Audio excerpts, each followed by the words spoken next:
এরকম আকৃতির সুঠাম দেহের অধিকারী একটি মানুষ।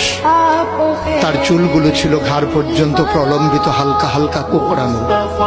তিনি যখন চুলের ভিতরে তৈল দিয়ে আছড়াতেন মনে হতো মৃদুমন্দ ঢেউ দেখা যায়। তার কপাল ছিল চওড়া, ভ্রুগুলো ছিল জোড়া ভ্রু, ধনুকের মতো বাঁকা।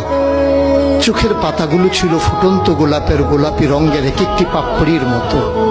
তিনি কখনো বা যখন চোখের পলক ফেলতেন মনে হতো মৃদুমন্দ বাতাসে গোলাপ পাপড়ি যেন দোল খাচ্ছে। তার চোখের সাদা অংশ ছিল রক্তিমাভ সাদা, কালো অংশ ছিল কৃষ্ণ কালো। তার নাকটা ছিল খাড়া, নাকের ছিদ্রগুলো ছিল ছোট ছোট।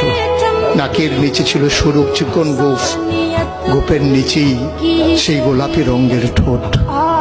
তার ঠোঁটগুলো যখন কখনো বা মুচকে হাসত, গোটা পৃথিবীর মানুষ অবাক বিস্ময়ে দেখত গোটা পৃথিবীতে যেন বিজলি চমকিয়েছে।